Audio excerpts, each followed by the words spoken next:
জিবরিল আমিনকে পাঠাইয়া দিয়েছেন, হে জিব্রাইল তুমি রাহমাতুল্লিল আলামিনকে বলে দাও এই রোম পারস্য এক সময় মুসলমানদের হাতের মধ্যে চলে আসবে। রাহমাতুল্লিল আলামিন যখন এই ঘোষণা সাহাবা একরামদের মাঝে দিয়ে দিছে, সেখানে কিছু মুনাফিক ছিল, কাফের ছিল। তারা বলে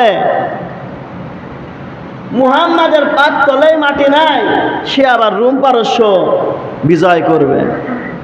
নিজে খাবার খাইতে পারে না, সে আবার রোম পারস্য বিজয় করবে। এই আয়াতের পরিপ্রেক্ষিতে কাফেরদেরকে জবাব দেওয়ার জন্য আয়াত আল্লাহ পাক রব্বুল আলামিন কোরআনের মধ্যে নাজিল করে দিয়েছে।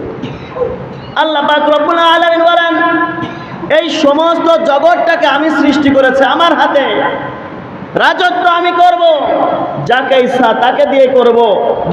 যখনই অহংকার মনের মধ্যে ঢুকে যাবে, কলজা থেকে ওই কাছ থেকে রাজত্বকে ছিনিয়ে আমি আল্লাহ নিতে এক সেকেন্ডও দ্বিধাবোধ করব না। এটা কে করবে? আল্লাহ করবেন। এই কথা কি আমার বানানো কথা? কোরআন থেকেই আমি কথা বলছি।